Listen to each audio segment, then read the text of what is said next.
Hello everyone, it's Shane Kanto, your Wasteland reviewer, and I'm here to review Apple TV Plus's new documentary, Billie Eilish.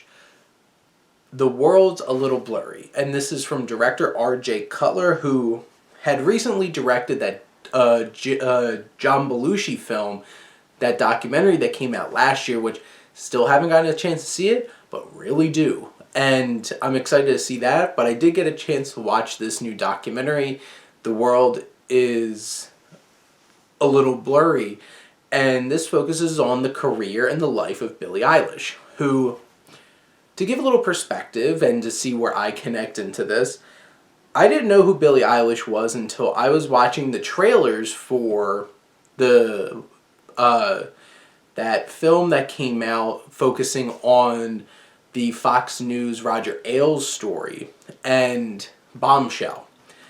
And when Bad Guy was playing in that trailer, I'm like, this song is cool.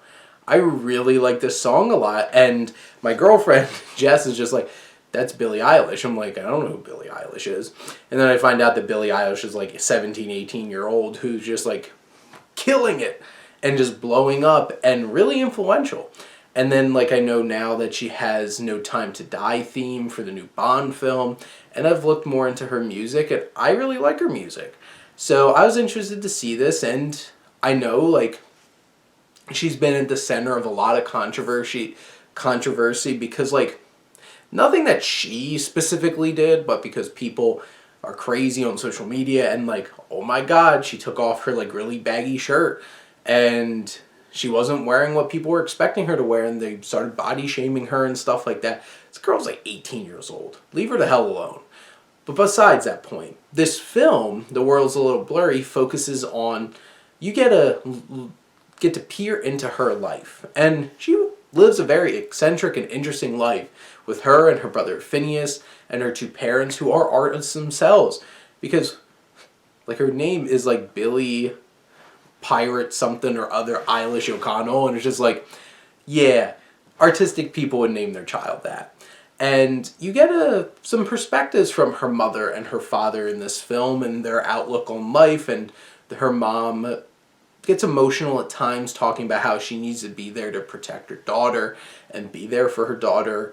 And you definitely hear a lot from Billie about her perspective on life and relationships. She talks openly about some relationships that she had. And, oh, young love.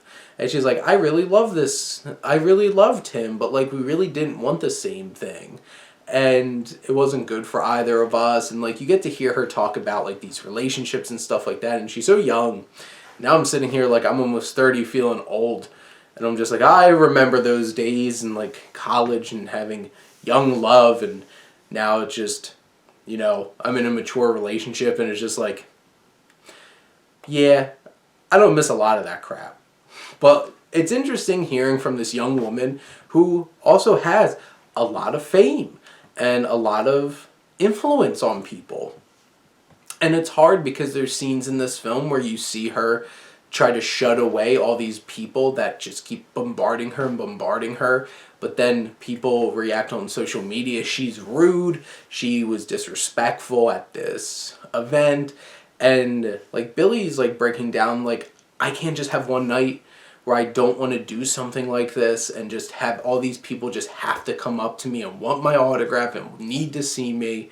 And this film humanizes her a lot, and you get to see that. And there's a really hard to watch sequence where she's performing, I think it's in Milan, and she's starting off with, like, Bad Guy, and she's going, like, crazy, and she, like, really sprains her ankle, like, badly, and, like, goes off the stage and can't handle it. She can't compose herself. Understandably, she's in a lot of pain.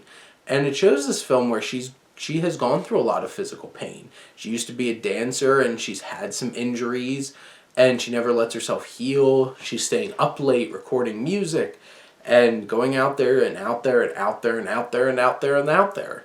And they have her in some of her interviews. Somebody's like, you must be, like, super tired. And she's like, yeah, I'm tired. And you have those moments where you see the weight of all this coming down, but then you also see her perform, which she's a fantastic performer, and the way she connects with her audience is really inspiring. there definitely are moments where it feels a little staged. It feels a little pretentious in some of the things that she's saying. Like, it feels very scripted and she's like pontificating at the camera a bit. But this is her. And you see her very raw, you see her vulnerable, and it's inspiring that, like, an artist at her prime right now, and you don't know what's gonna happen. Like, she's only like 18, 19 years old. So, like, she has so much ahead of her. But you see her in these times where she's vulnerable and she's willing to open up and show that to her audience. And I think that's very interesting and inspiring. And I think Cutler creates a really impressive documentary here. It is long. This is a 2 hour and 20-minute film. Didn't need to be. There's literally an intermission in it. But when you just take a step back, this is really raw and invasive, but welcomed look into this young woman's life and her skills and what she's able to bring to the table and how she connects with people. And I think the world is a little blurry is definitely a worthwhile documentary looking at this fantastic young artist, and I hope to see a lot more from Billie Eilish moving forward. But this documentary is definitely worth checking out when it pops up onto Apple TV+.